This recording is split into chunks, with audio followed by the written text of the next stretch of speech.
ሰላም ጤና ይስጥልን በመላው ዓለም የምትገኙ የተወደዳችሁ የሮሃ ቲቪ ተከታታዮች የታህሳስ 30 2018 ዓ.ም የረፋድ ዜናዎችን ይዘንላችሁ ቀርበናል። በይፋት አውራጃ አገዛዙ የንጹሃን ግድያ ፈጽሟል። ልጄ ተንበርክኮ የለመናቸው ገደለብኝ ሲሉ አባት በመሬት ተናግረዋል። ዝርዝር መረጃውን ይዘናል። የብልጽግናዋ ሚኒስቴር ሀና ሪፖርተር ጋዜጣ የጽንፈኛው ሚዲያ ነው ማለታቸው ተሰምቷል። ሪፖርተር ፓርላማ እንዲገባ የፈቀዱት ባለስልጣንም ተባረዋል። ዝርዝሩን ይዘናል። ብልጽግና ትግራይን ወደ ብዙ ክልሎች ለመበተን የተለያዩ ተገንጣይ ፓርቲዎችን ወደ ክልሉ ማሰማራቱ ታውቋል። መረጃውን ይዘናል። በኢራን የህዝብ ተቃውሞ ተባብሷል። 36 ሰዎች መገደላቸውም የተገለጸ ነው። ውድ አድማጭ ተመልካቾቻችን አብራችሁ ልትቆዩ ከፈቀዳችሁ እነዚህ መረጃዎች በዝርዝር የምናሰማችሁ ይሆናል። የሮሃ ቲቪ ወቅታዊና ሀቀኛ መረጃዎች እንዲደርሷችሁ ቻናሉን ሰብስክራይብ፣ ላይክ እና ሼር በማድረግ አሁኑኑ ቤተሰብ ይሁኑ። በይፋት አውራጃ ጣምራበር ወረዳ መጤ የምትባል አካባቢ የብልጽግናው አገዛዝ በንጹሃን ህዝብ ላይ ጭካኔ የተሞላበት ጭፍጨፋ አድርጓል። ጭፍጨፋ በተደረገባት መንደር የሚኖሩ ልጃቸው የሞተባቸው እናት ልጄ ታጣቂ አይደለም መሳሪያም የለውም፣ የልጄ መሳሪያ ማረሻና ሞፈር ነበር፣ ልጄ ገበሬ ነው፣ ጠዋት ተነስቶ ወደ ስራ ነው የሚሄደው ሲሉ ተናግረዋል። እጁ ላይ እንኳን መሳሪያ መጥረቢያ እንኳን አልያዘም የሚሉት የሟች አባት በአካባቢያችን ምንም ተኩስ አልነበረም፣ ልጄ ሳር ሊያጭድ ነበር ቤት ይወጣው፣ ገዳዮቻችን ድንገት መተው የጥይት ነጎድጓድ አወረዱብን፣ ልጄን ገደሉብኝ፣ እኔን ደብድበውኝ ሄዱ ሲሉ ሁኔታውን አስታውሰዋል። ይህን አሸባሪነት ከማለት ውጪ ምን ብዬ እገልጸዋለሁ? መንግስት ማለት ህዝብ መምታት ነው ወይ? ልጄ እየለመናቸው ነው የገደሉት፣ ዝም ብለው መጡ፣ ገደሉን፣ ጨፈጨፉን፣ ይህን ገዳይ እንጂ እንዴት መንግስት ብዬ ጠራለሁ ሲሉም ይገልጻሉ። ማረሻና ሞፈር ነው የሱ ስራ፣ ምንም ነገር የለውም።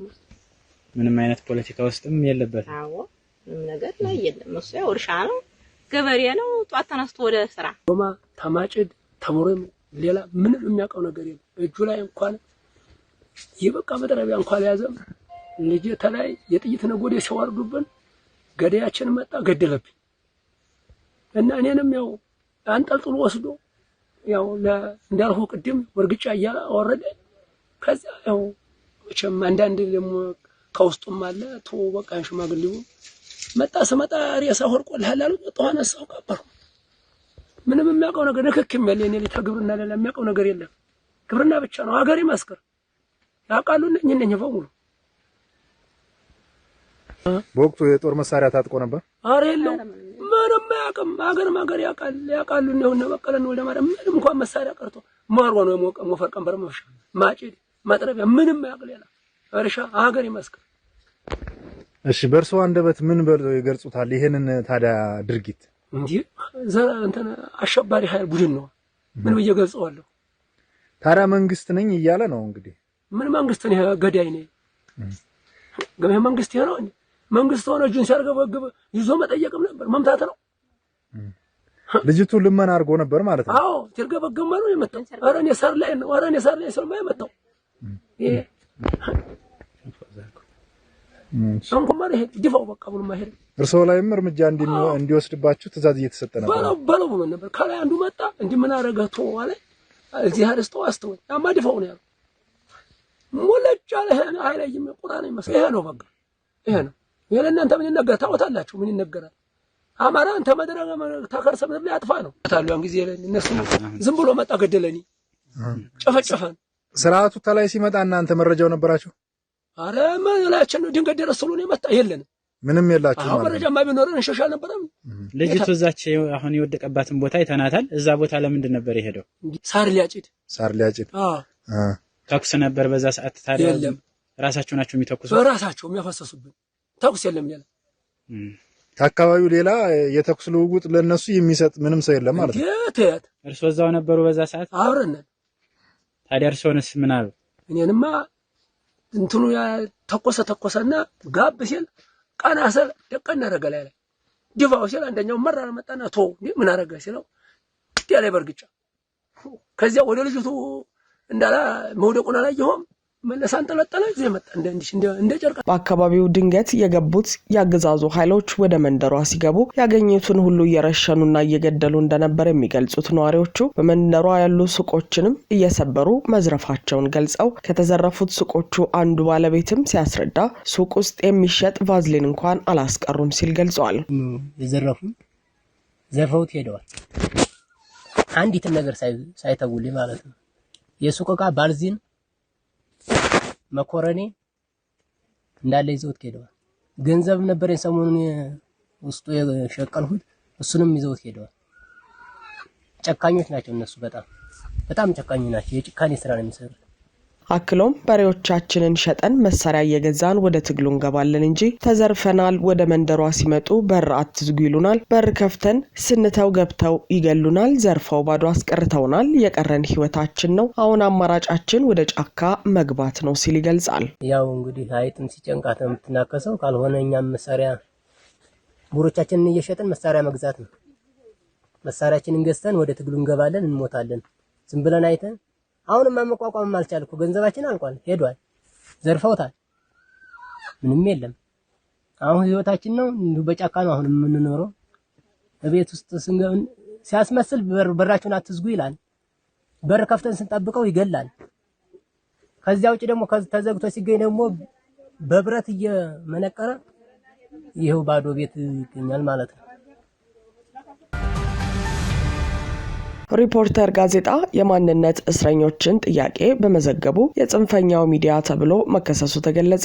በህዝብ ተወካዮች ምክር ቤት የብልጽግና ሚኒስትር ሀና አርአያ ስላሴ በማንነቱ የምናስረው አካል የለም ሲሉ ባብራሩበት ጉባኤ 70 ሰዎች በብልጽግና ታጣቂዎች በማንነታቸው እንደተገደሉና በማንነታቸው ምክንያት በእስር የሚማቅቁ የፖለቲካ እስረኞች ፍትህ ጉዳይ ከምክር ቤት አባላት ጥያቄ ሲቀርብ እንደነበር መዘገባችን ይታወሳል። ከፓርላማው በኋላ ሪፖርተር ያነጋገራቸው የፓርላማው አባላት ጥያቄዎቻችን ሳይመለሱልን ታልፈዋል ሲሉ ገልጸዋል። ጥያቄን አድበስብሶ ማለፍ ካለቃቸው የተማሩት እኚህ ሚኒስትር ሪፖርተር ጋዜጣ ያወጣውን ዘገባ ተከትሎ ጽንፈኛው ገብቶ እንዲዘግብ እየተደረገ ነው በሚል ሪፖርተር እንዲታደም ባደረጉ የምክር ቤቱ ሰዎችን በቁጣ እንዳነጋገሩ ተገልጿል። ሪፖርተር ጋዜጣ ወደ ፓርላማ እንዳይገባ ከልክለን ነበር፣ እንዲገባ የሆነው አንዳንድ ግለሰቦች ፈቅደውለት ነው ሲሉ መመለሳቸውም ኢትዮ ፎረም ከምንጮቼ አገኘሁት ባለው ዘገባ አስታውቋል። ሪፖርተር ጋዜጣ እያንዳንዱ ኢትዮጵያ ያለችበት የውጭ ዕዳ ከ70 ሺህ ብር በላይ ነው የሚል ዘገባ ከወጣ ጊዜ ጀምሮ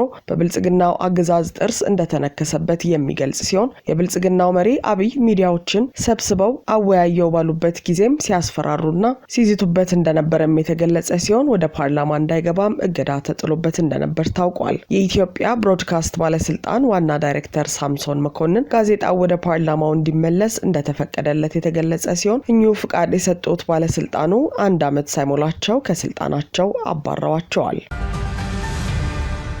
ብልጽግና በትግራይ ክልል ከትግራይ ተገንጣይነትን እንዲያቀነቅኑ ፓርቲዎችን እያሰማራ ነው ተባለ። የብልጽግናው አገዛዝ በትግራይ አካባቢዎችን በመከፋፈል የህወሓትን ቅቡልነት በማሳጣት ለተለያዩ ከትግራይ ተገንጣይነትን የሚያቀነቅኑ ቡድኖች እያደራጀ ለምርጫ ፓርቲ አርጎ እያዘጋጀ ሲሆን እስካሁን እውቅና የሰጣቸው ተገንጣይ ፓርቲዎች 17 እና ከዛ በላይ መድረሳቸው ተገልጿል። እኚህ እውቅና የተሰጣቸው ፓርቲዎች አካባቢያቸው ክልልነት ይሰጠዋል የሚል ሐሳብ በብልጽግና የተሰጣቸው እንደተመ መሰረቱም ተነግሯል። ከነዚህም ውስጥ ራያ ትግራይ አይደለም፣ አማራም አይደለም፣ ራያ ነው የሚል አቋም የሚያራምደው ራያ ራዩማ የሚባል ፓርቲ ሲሆን ከብልጽግና ድጋፍ እየተደረገለት የራያ አካባቢ ላይ እንዲወዳደር ለማድረግ እየተሞከረ ነው ተብሏል። በተመሳሳይ ሽምተንቤን በተንቤን አካባቢ፣ ሽረታይ ፓርቲ በሽራ አካባቢ፣ አክሱማይ ዋላ በአክሱም ኢሮብ ማብሎ በኢሮብ ብሔረሰብ፣ ሰባ እንደርታ በመቀለ ዙሪያ በሚገኙ የእንደርታ ህዝብ ገንጥለው እንዲይዙለት እንዳሰማራ ተገልጿል። እንደ አረና